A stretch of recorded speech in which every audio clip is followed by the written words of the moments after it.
before we get into today's report, tell us in the comments how you see this case evolving. Do you believe investigators are building a case against multiple people, or is an arrest imminent for a single suspect? If you want verified updates on high-profile true crime cases, forensic timelines, and the people at the center of them, like this ongoing Los Angeles investigation into David and the death of Celeste, hit like, subscribe, and turn on notifications. We're tracking every development, from surveillance footage and digital forensics to statements from sources with direct knowledge of the evidence. Detectives are closing in. After weeks of quiet work, investigators now have evidence directly connecting David to Celeste, and additional material suggesting the circumstances around her death and what was planned afterward were far more disturbing than an accidental overdose. There is a second name emerging as potentially critical to the timeline. Neo, a close confidant of David's, who, according to multiple sources, was physically present at key moments and may have assisted after fact. For weeks, there has been public frustration over the lack of arrests. The picture that is coming into focus explains why. This appears to be a multi-defendant case, and law enforcement is methodically assembling a timeline that assigns roles to more than one person. One reason the investigation accelerated is the involvement of a private investigator hired by the owner of the mansion David rented. The landlord, unwilling to wait on court timelines alone, retained an outside professional to gather information. While it's not confirmed that individual is the same Steve Pfizer who's been engaging the press, Pfizer has been on this case from the outset and has repeatedly shown he has access to material and interviews consistent with the active record. He says plainly that David's lack of arrest isn't about a lack of evidence. It's about the number of players. There are multiple people involved, he told one outlet, and the police are building a case against all of them.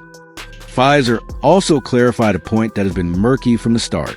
Celeste did not seem to be tied to a single address. Photographs recovered by his team, taken on a traditional camera, not a phone, place her at multiple locations. He believes she spent a lot of time near downtown Los Angeles, and says the last confirmed photo in their possession is from January 2nd, 2025. That tracks with reports that she may have been living intermittently between two rental properties allegedly used by David in the Hollywood Hills, roughly a mile apart, but broadens the geographic scope in a meaningful way. If she was moving between residences under David's control, the last seen timeline becomes more complex and potentially easier to manipulate. Pfizer's early working theory was that this could have been an overdose that spiraled into a cover-up. In that scenario, a body is moved to avoid exposing a relationship, people panic, and it gets worse. But he now says the physical evidence found at the house points elsewhere, and that there are sadistic elements to what may have been planned after Celeste died. He chose his words carefully. This is not, he says, about how she died. It's about what was intended next. He described material that suggests the Tesla may have been a temporary staging point meant to hold the body until more elaborate disposal could occur. There are some things at that house, he said, that will blow your mind. He wouldn't describe those items to protect the investigation. The use of the word sadistic, deriving pleasure from inflicting suffering or humiliation, raises the stakes. If that characterization holds, prosecutors will likely present a narrative that goes far beyond an accidental death and panic. Here's what we can report with confidence. The private investigator has obtained surveillance video showing the Tesla being driven shortly before it was abandoned. The date on that footage is July 29th. The person behind the wheel does not match earlier descriptions and cannot be positively identified from the clip, but clothing, gait, and timing are being analyzed. The video appears to be a pivot point. It anchors the car's movements on the eve of a multi-city tour and helps triangulate who had access to the property and the Tesla that day. Pfizer says he also has digital evidence, data from the Tesla app, geolocation logs, phone records, and timestamps, and that material is now being reviewed by authorities. Digital forensics are critical in a case like this. The Tesla app can show who unlocked the car and when. The car's logs track location and door openings. Phone records can place devices at the scene or ping to the vehicle systems. If those logs align with the surveillance footage and with independent tower records, investigators will be able to identify who last moved the Tesla and when. It's important to say this clearly. Despite rumors spreading online, there is no confirmed evidence that Celeste was killed inside the property. Pfizer has been careful on this point. He did say that items were found that suggest an attempted cover-up and a more elaborate plan for the body. The online claims about dismemberment and storage in a freezer may reflect fears and speculation, but they are not evidence. The January 2nd photo Pfizer references real, and the family has said they had contact with Celeste as late as July. Those July communications could have been Celeste or someone else using her identity. Police will determine that by pulling metadata from messages, logs, and account access. On social media, Pfizer posed a pointed hypothetical. If the Tesla was moved one final time and left where it was later impounded right before a tour kicked off in San Francisco, who moved it? He asked the question publicly because he likely knows the answer privately, but cannot say. Timing matters. The last movement of the Tesla lines up with the tour bus idling to leave. That's not a coincidence. According to Pfizer, the Tesla was moved and literally a bus departed for tour. Those details implicate someone who had access to the house, to the Tesla, and to the tour itinerary. This is where Neo enters the timeline. Neo is described as David's close friend. He has called himself David's personal assistant.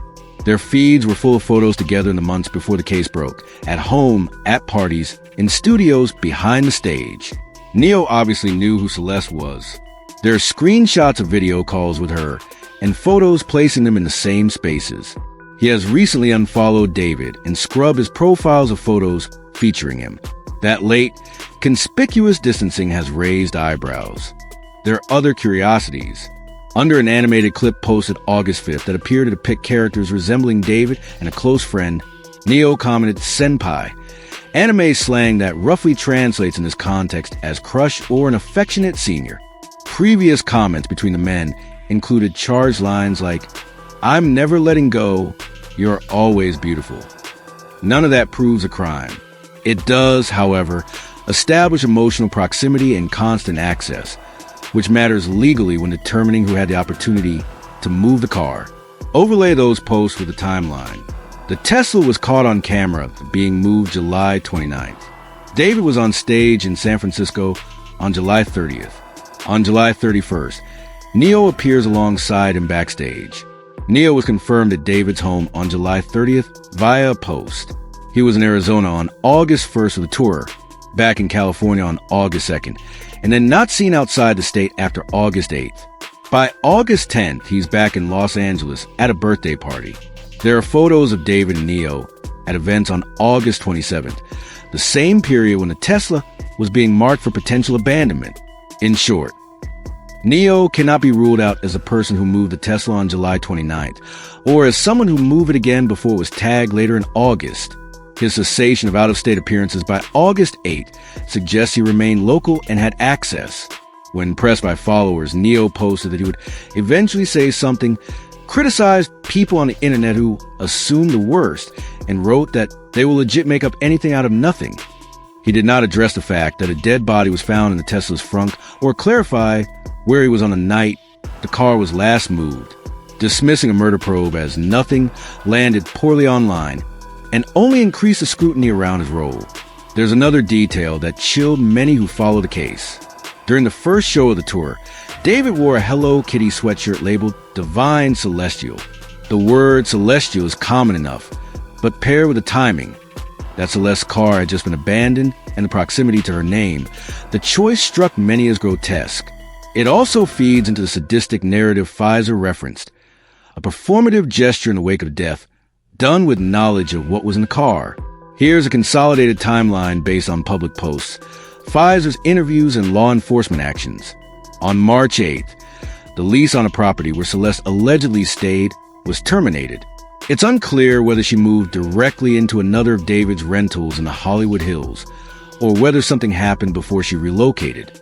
On July 20th, police were called to David's Vireo Drive address for loud music. That call establishes law enforcement contact with the residents days before the Tesla's final movement. On July 27th and 28th, David and friends were filmed partying. On July 29th, surveillance video captured a person in identifiable clothing moving the Tesla to the spot where it would eventually be impounded. The private investigator says that immediately after the Tesla was left, a tour bus departed for San Francisco. On July 30th, David performed in San Francisco, wearing the sweatshirt mentioned above. On July 31st, Neil is photographed backstage. From August 1st through early August, the tour moved through several cities. Neil was seen at California dates, but not out of state. By August 10th, he was back in Los Angeles at a party. During late August, David and Neil were seen with influencers, while the Tesla was being flagged for abandonment. During this period, nothing public has placed Celeste alive. Her last confirmed photo is January 2nd. Her family says they communicated with her up through July. Law enforcement will now need to determine if those messages originated from her device and physical presence or were sent by someone else using her identity. Where is David? That is one of the most pressing questions in this story. Pfizer says he has no idea. He believes David's attorney, Blair Burke, is in contact. Members of David's management may be in the dark. What's left of his group, Pfizer said, has gone quiet. If that's true, it suggests a defense strategy that includes isolation and controlled communication. It also suggests police do not have him in custody, and that an arrest warrant has not yet been issued. Why the delay? Complex cases with multiple actors take time. Detectives are not only trying to establish the cause and manner of death, they're documenting who moved the car, who had access to the house, who helped after the fact, which devices were used when, and whether texts and posts were sent to simulate a living person.